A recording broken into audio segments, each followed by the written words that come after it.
everyone, a very warm welcome back to the channel and to my new set of wheels. I told you there was a new car coming to the channel and it wasn't going to be what you expected. This is it. This is a Citroen C1 I've bought, and what it was, I set myself a challenge to see what would be the cheapest way to get on the road. Now, what with all these other projects going on, it is sometimes nice to just have a car you can get in and go. You know you're going to be 100% reliable and it's not going to cost you too much to run, which means you've got more money to spend than all the others. That's always good.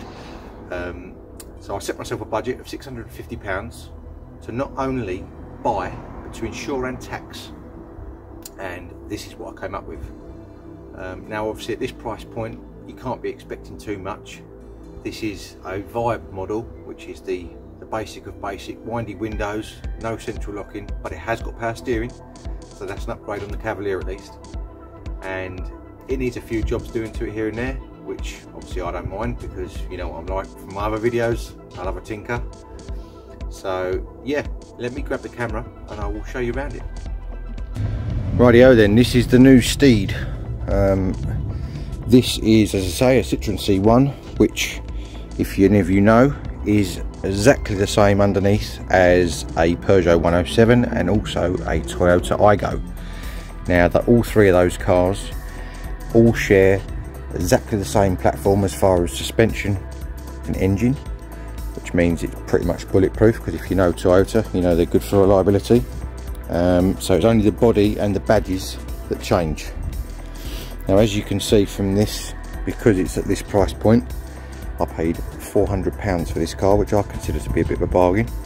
It has got some peeling lacquer on the front bumper, which I think a lot of the red ones do suffer with. Unfortunately, the previous owner took it to a local car wash and they got a little bit too close with the jet wash, and that was the result. As I come around the back, you'll see the same thing has happened on the rear bumper as well. We have got a slight bit of cloudiness on the headlights, not too bad at the moment, but that will be addressed. Same with that one. This side, as you can see, we've got two wheel trims missing. Now, unfortunately, they were stolen off the previous owner's driveway in the night, so we've got to sort that out.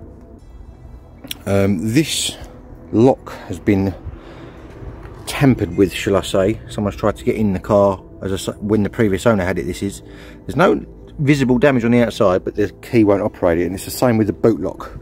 The boot lock, which is here, also needs looking at, because again the key does not operate it for whatever reason, because it's been had a go at.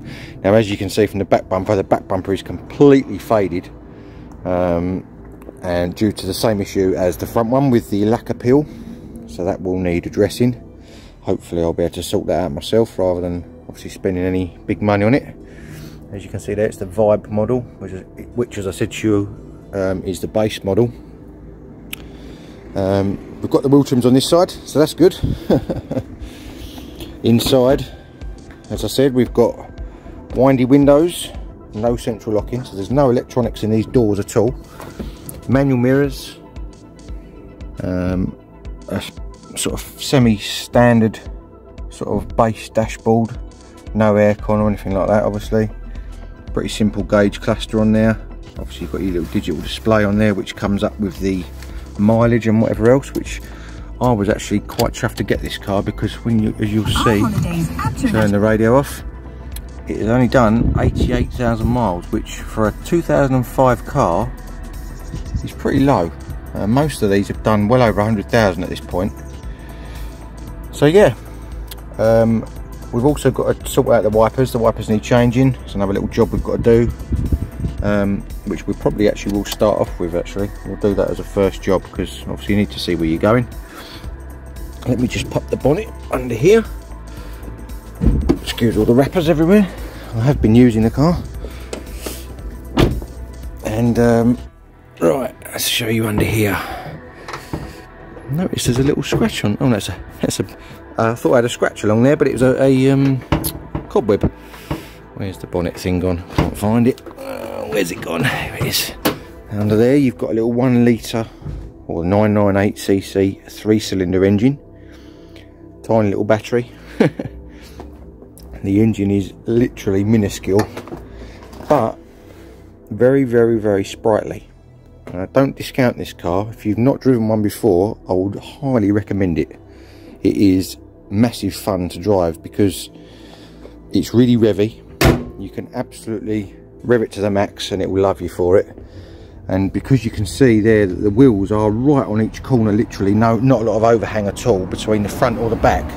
It is literally like driving a go-kart. So it does actually handle really well. So before you poo-poo it, drive one because they're really fun. I was well surprised. Now very recently we were going to Devon for the weekend and my wife Gemma's car, which is a Ford C-Max, gave up on us the night before due to the alternator failing, and we went in this and it did not miss a beat. We did 800 miles that weekend there and back, plus driving around when we was down there, and it was absolutely spot on. So you can't grumble with that.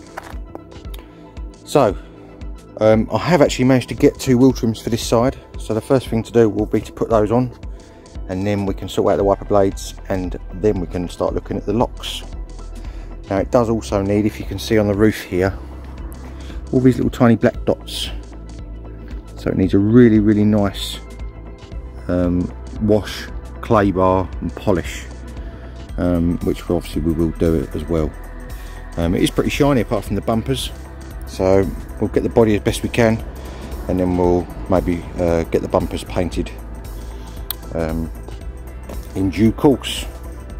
So let's get these wheel trims on and make this side look a bit better, because it looks a bit naff with steel wheels.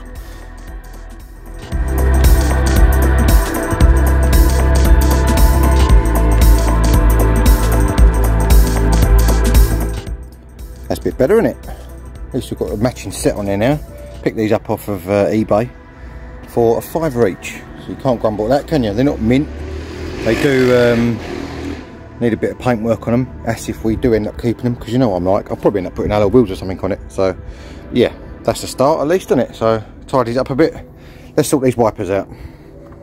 Rightio, we have already got a Bosch wiper fitted to the C1.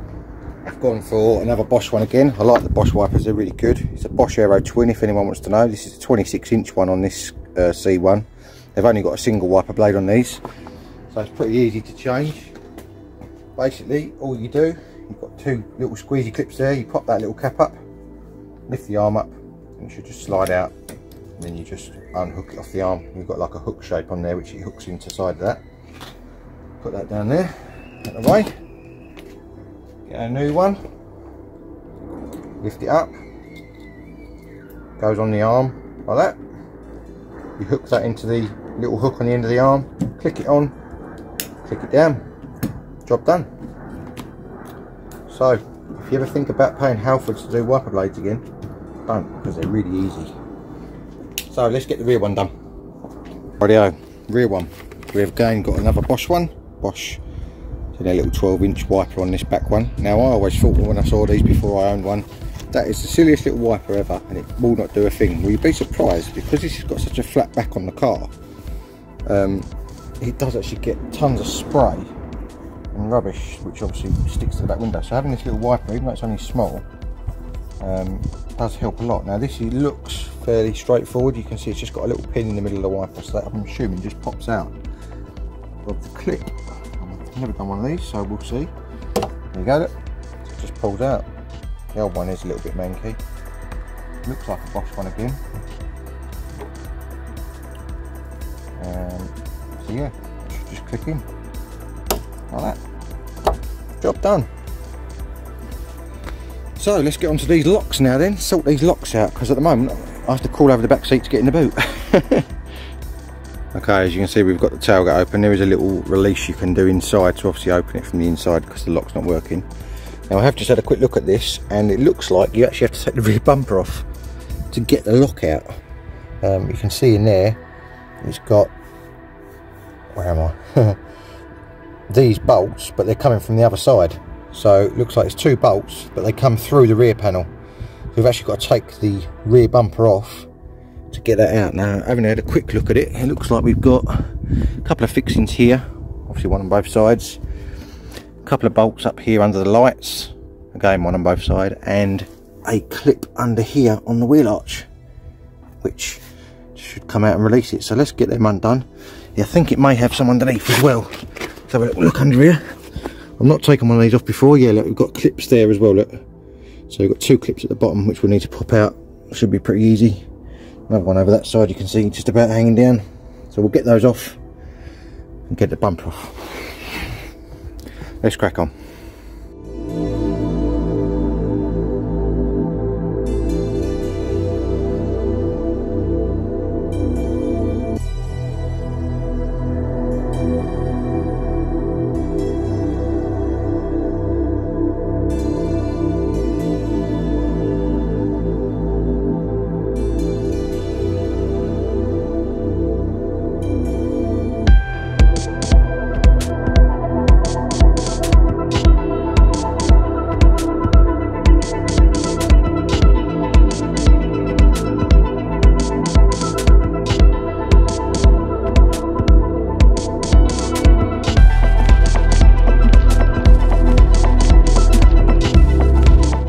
Okay, with the bumper off, as you can see, here's the lock barrel. I've just took the 2 10mm bolts out of it.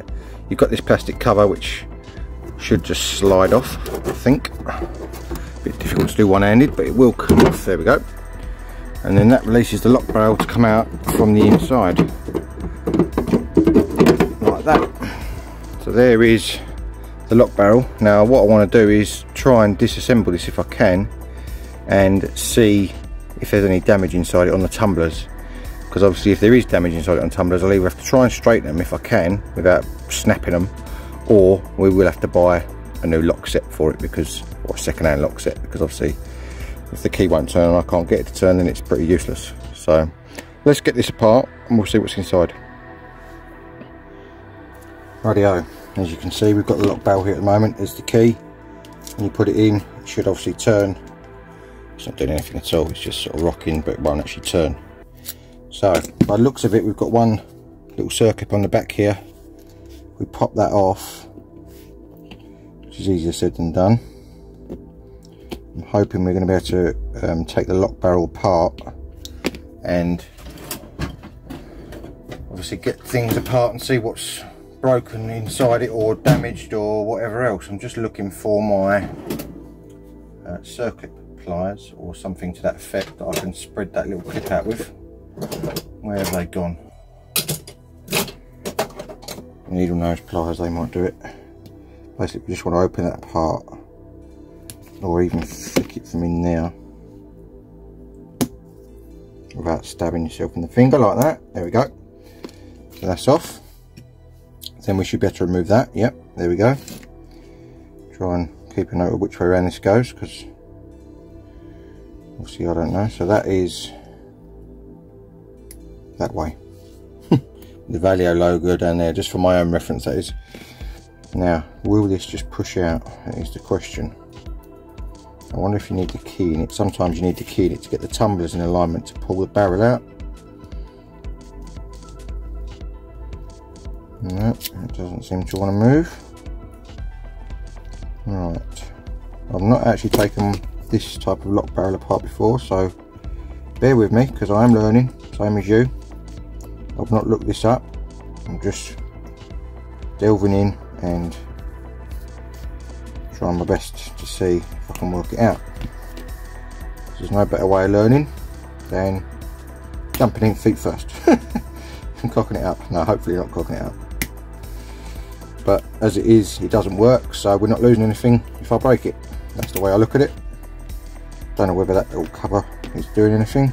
Yeah, there we go. So now I've took that cover off, the barrel can actually come right out. Now it does seem to be spring loaded, so I've got to be careful here. Yeah, it's got a little spring on the end of it. Right, so this is, if anything, this is going to be the bit that's damaged, because if someone's had a go at this and tried to ram a screwdriver into it or whatever else they've tried to ram into it and damage these little tumblers in here, see those? When you put the key in, they all need to be at a certain level obviously to work. If someone's just rammed something in there and bent them or done anything like that, then obviously it's not going to work, is it? So can't see anything from the outside here. I don't know how these come out. and I could get in a hell of a mess. Right, it looks like they just slide out from the sides. So I'm going to try and get this apart, and I'll come back to you in a minute. Okay, if I looked at it, these just do slide out. You have to be careful because there's little tiny springs in here, and if you lose them, you're going to be in a world of pain. That one is stuck. Now I wonder whether that's why the key won't turn, because if that one's damaged, obviously it's not going to be pushing in the right direction to be allowed it to turn. Let's try the next one. Got it on this old rag so that if anything drops out, hopefully so they just slide out easy. But that one isn't. So let's see if the other ones come out. If they do, we know we've got a problem. See, that one's come straight out. That one's come straight out.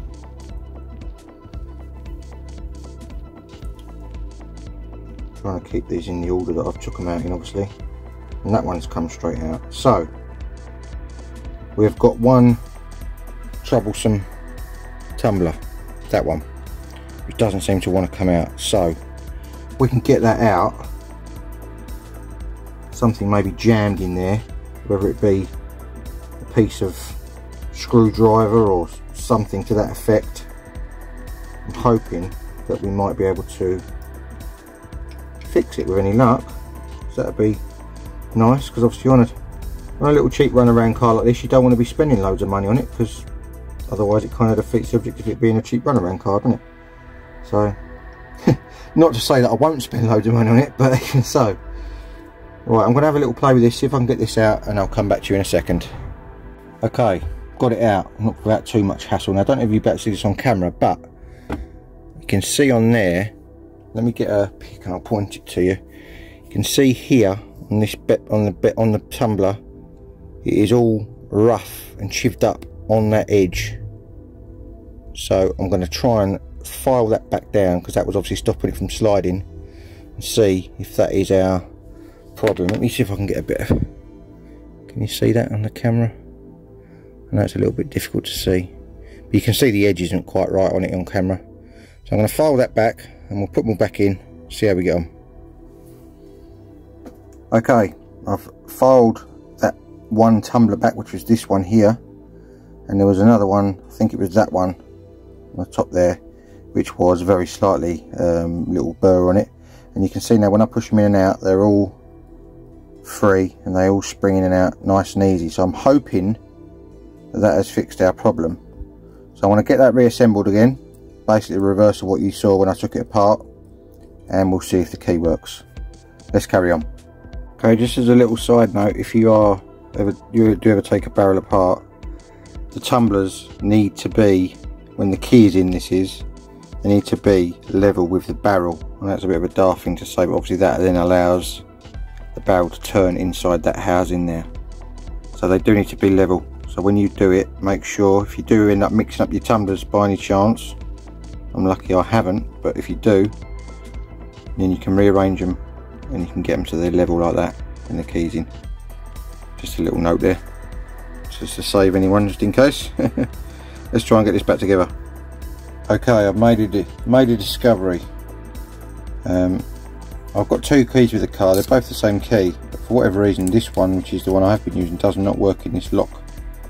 No matter what, I've left this one tumbler out because I've filed it, but it still doesn't seem to want to work with it in there. With this key it now works, but only with this key, as you see with this one.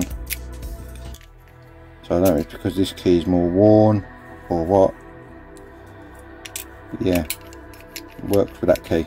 So what I'm going to do for now is I'm going to leave that one tumbler out. There's a little tiny spring there, you can see that goes with it. It's very small.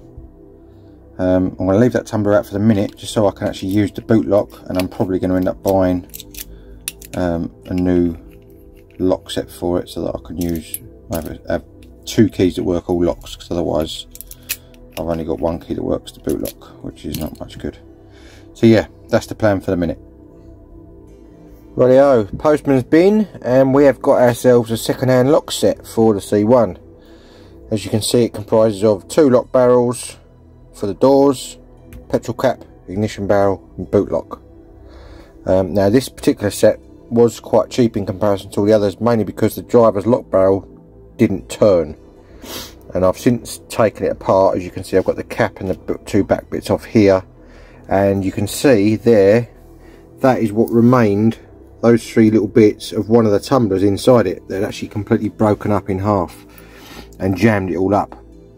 So at the moment this lock barrel is missing 1 tumbler, but I'm hoping when I get the locks that are in the C1 out, I can possibly match it up with one of the tumblers out of those. I can't remember the numbers that were in them, and maybe put another tumbler back in. If not, it does work as it is without that tumbler being in there, because obviously the rest of them are still in there, so that's fine.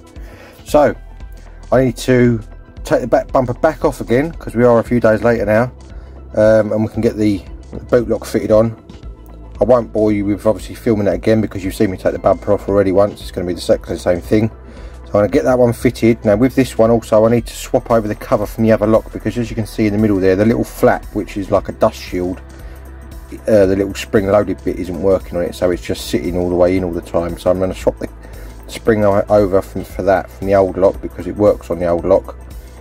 I'll do that obviously once I get the old lock out, and then we can move on to getting the door cards off and swapping over the 2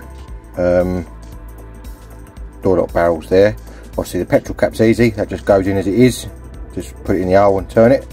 And then we've gone to the ignition barrel, and then we've got to swap around the keys so that the car still recognises the chip in the old key and put the old chip effectively into the new keys that are here.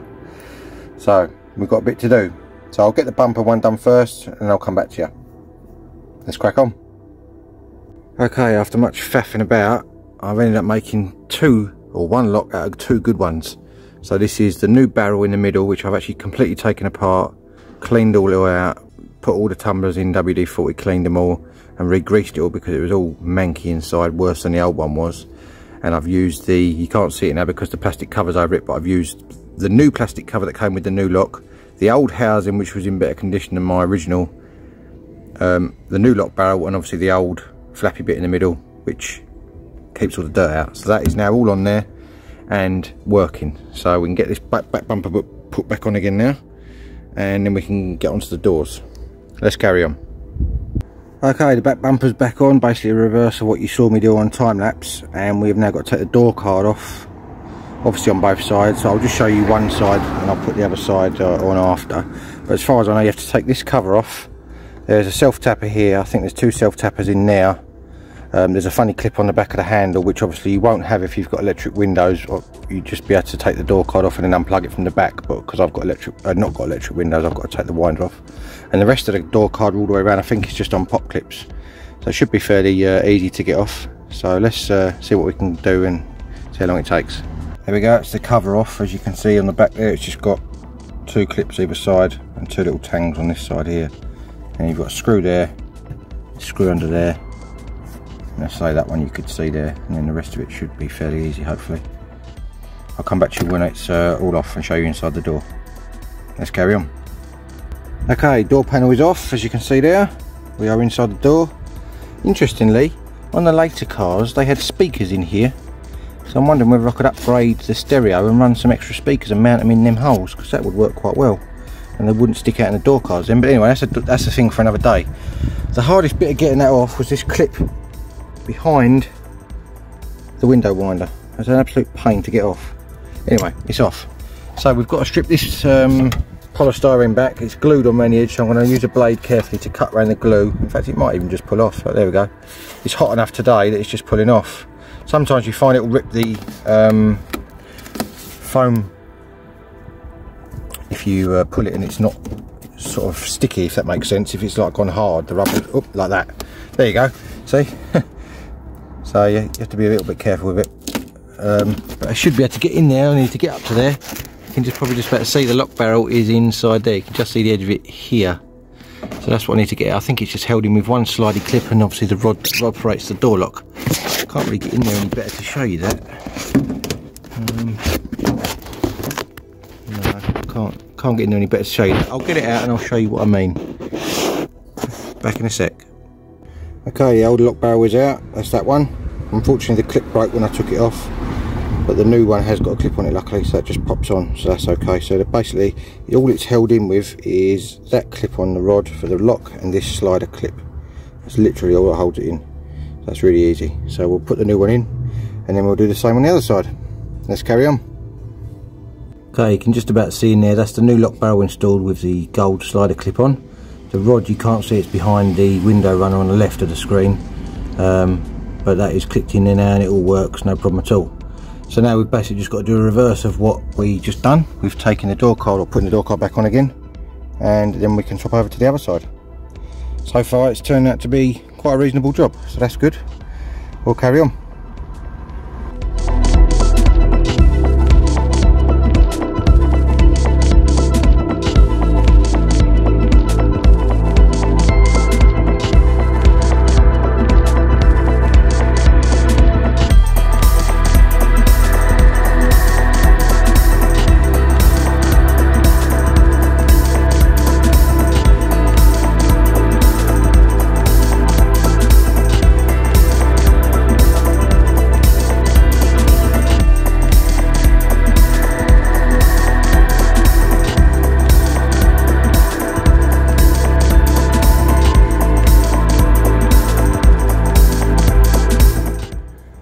Well, there you would have seen from that time lapse me getting the door card off the driver's side. There is the lock. Try not to get bars on the screen if I can help it. There we go, there's the lock barrel inside there. You can see the big slider which is there, and that literally just pulls off towards me. And then there's one rod which goes to the lock in there, which has got a little plastic clip on that. It's literally all that holds the door lock in. So we'll get this one swapped over. I'll reverse what you've just seen on time lapse, and then we can get on with the ignition barrel. Let's crack on. Okay, after much faffing about, I now have a lock barrel which matches the key to all the others that works. Now in the end I actually had to swap all the bits about again. This was the hardest thing to sort out because I needed to replace the small flap in this key as well, because the spring loaded flap wasn't working, the protector plate, and to get that plate off around it you have to basically bend it off. As you can see around the edge of that one, it really mullers it. So that was on the old lock, sorry no, that was on the new lock. It was the new lock set. So with the old passenger lock that didn't work, I was very careful with it and I managed to get it off without bending it too much. You can probably see some little ripples in that. I have actually hammered it back down again with a punch so that it's all tight again, and obviously looks pretty reasonable from the front. So it's actually dark out now. Look, there's the outside, there's me in the reflection. Hello. It's dark out there now, so I'm going to go and put this in the dark with me light on. I won't be able to film it because obviously it's pitch black out there, and then hopefully I'll get a light set up inside the car and we'll get the ignition barrel done. So I'll see you in a minute. Okay, we're inside the car now. We need to get the ignition barrel out, which is there. And to do that, I'm guessing we've got to take the upper and lower steering column cowling off. So we'll start off with the upper one, which is around the clocks. There's a surround which you have to undo two. You turn the steering wheel sideways and undo 2 screws. So I'll just do that, and then we'll have a look. I need a key to turn the steering wheel. That would help, wouldn't it? Let me get the key. Right, got the key. That helps, doesn't it? As you saw there, only one key goes in here for whatever reason. So we have to turn the steering sideways. There's a screw in here. Take out.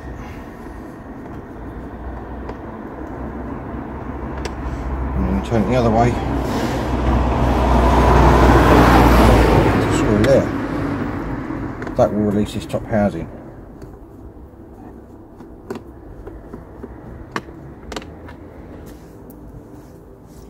In theory. Not having done this before, so bear with me. There we go. It just pops up. Like that. That's the top one off. Now I've got to work out how this lower one comes off.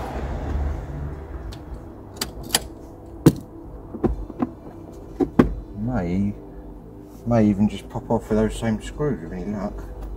Nice if it did, make things nice and easy.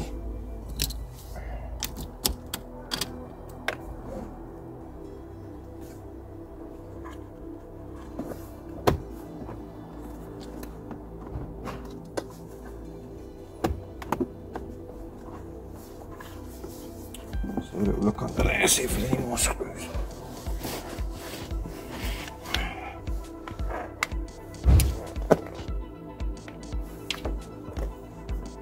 So there's one screw underneath the bottom there.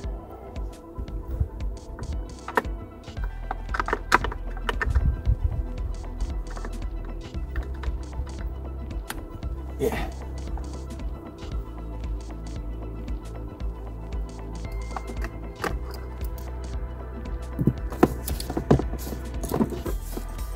That seems to be loose now. There we go. Take the key out. Come off, hopefully. There we go. That was easy, wasn't it? Now we can get to changing this. So I'll have a little look what it needs, and I'll come back to you in a second. Rightio, as you can see here, that is actually a shear bolt. So when they put it in from factory, shears the head off, so you can't get it back out again, which is going to be a bit of an issue because I need to get it out. So I'm going to improvise something here. I'm not quite sure what yet, whether it be a hacksaw blade and cut a slot in it so I can get a flat-headed screwdriver in there, or pair of mole grips or whatever. I'm going to attempt to get that out, and I'll just have to put a normal bolt back in it again. You can see from the new one, it's just a normal bolt hole. See it there, threaded bolt hole there. So that obviously sits in there like that. So it won't hurt putting a normal bolt in it. It just means obviously it won't be quite secure. I don't think there's any other way around it apart from doing that. So I'm going to improvise something, and I'll come back to you in a minute. Okay, after much drilling, as you can see from that, I had to muddle it a bit to get it out, but it is out. So we can now put the new one in, which is good. It does come with like a transponder, but looks at it, so I'm hoping the new keys are going to just work straight away. If not, I'll have to change the chips in the keys. But we'll get the new one on, which basically is a reverse of what I've just done, minus the drilling. I just need to bolt it in, and then we can see if it starts. Let's crack on. Rightio, it appears that we have to take the chips out of the keys because it will not start. Tried it and it will not start with the new key. It will start if I hold the old key next to the chip or next to the lock barrel when I turn the new key in the ignition, and then it starts. So I'm going to have to split these keys apart, which is easier said than done, because obviously these haven't got batteries or anything in, so they're not exactly easy to split apart. There you go, that's that one open. And what we need to get out of here is this little chip here. So if we get a pair of needle nose, that should just lift out, hopefully, like that. And that is what we need to swap over, that little thing there. So I'm going to get that out of all the keys, swap them all over, and then we'll see if it works. See you in a minute. Right there, moment of truth. Keys have been swapped over with the chips. Ignition on. Yes, lovely jubbly. So now all I need to do is bolt that column, bolt that new steering lock in, because obviously I need a bolt, put a bolt in there for that. And put all the cowling back together. But before we put the cowling back together, I have got a nice little mod that we're going to do. Now bear in mind, it's about 25 past 10 at night now, so I'm putting the hours in here to try and get this video out for you tomorrow, which is Friday. It's Thursday night at the moment, so let me just get this steering lock bolted back in so it's not going to go anywhere, and I will show you what we're going to put in. See you in a minute. Okay, that is now all bolted in, all working, and I've rounded off the bolt purposely so that it gives it the, in theory, a bit of security, like a security shear bolt would have done. So I'm not going to show you that because otherwise you'll know what I've done. So yeah, I'm going to just go in the garage and I'll show you what we've got to put on before we put all the cowling back. Okay, this is the cowling. You'll notice there's a little cutout here. Now anyone who knows these cars will know what it's for, but if you don't, the higher spec models were fitted with a rev counter, which is what I've got there. Yeah! So we'll be able to see how much we're revving the nuts off it rather than just guessing. But obviously you need to have this extra cowling because it's got the cutout and this sits in there like that and comes out the side. So obviously this is a prime time to fit it because we've already got this top cowling and well, we've got the bottom cowling off as well. We've got this top cowling off as well. So while we've got that apart, this is just plug and play. Literally just bolt it in, one bolt there on that bracket there. It's got the plug already on it. The plugs are fitted to the cars all the way through. They're just used on some and not on others. So let's go out to the car, we'll get this fitted on, and then I think we need to call it a night because it's getting late. See you in a minute. Okay, this is the back of the Speedo. You can see there's a plug here which is taped up, so we just need to pull that tape off of that, and that is the plug that is in all the cars for the rev counter. So we'll get that bit of tape off of there like that. That'll give us the wire sticking out for that, and the rev counter literally slides on effectively and bolts to itself. So it goes like that. It slides on. You'll be able to see this very easily. Where are the sliders? There's like a little gap there where my finger is, and another one up here at the top there, again where my finger is. I'm sorry that the light is bad, it is dark out here, as I say. So that should just go on there and slide on like that. There we go. And then the bolt goes through the plastic housing and into the rev counter effectively, so you just bolt it down. It's 110mm and we've got to plug the plug in.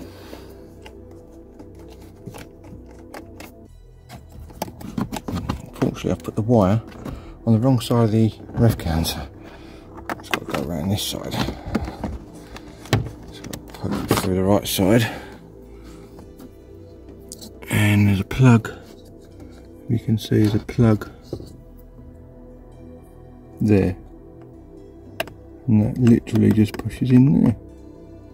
If I get it the right way around, that is. Which I'm not at the moment. Why is it not going in?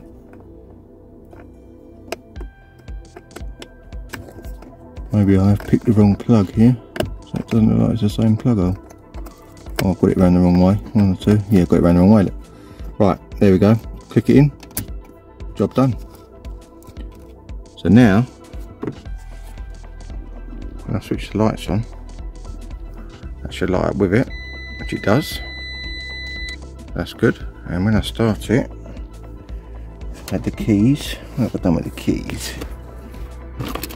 Now, again, I'm sorry about the light. It should.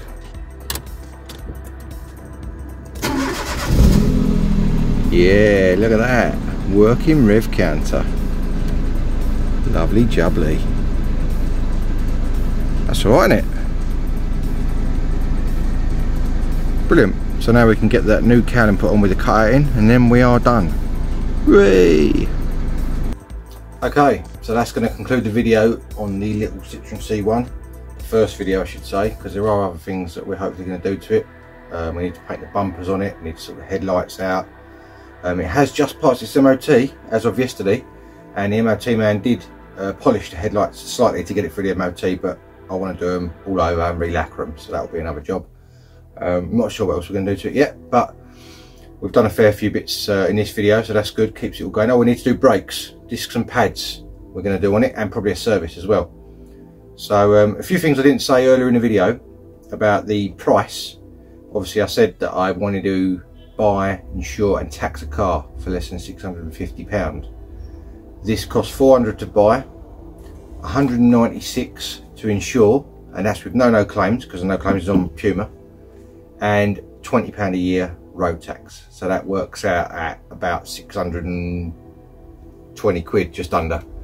So yeah, I think that's a pretty good deal really for what it is.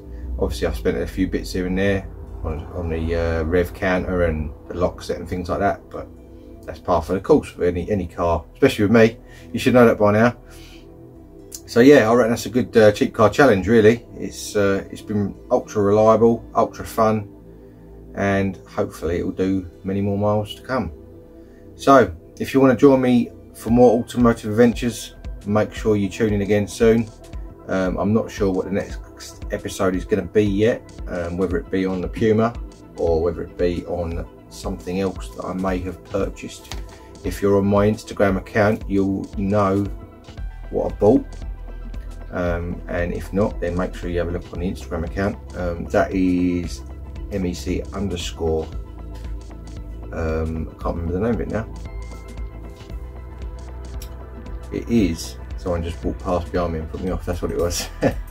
My Instagram is MEC_TEC 1985, and my Facebook page is also live, which is MEC-TEC. So have a little look on there for little sneaky peeks of pictures and whatever that I'm doing. And as I say, if you want to join me again soon, much appreciated. I'll see you soon, guys. Cheers.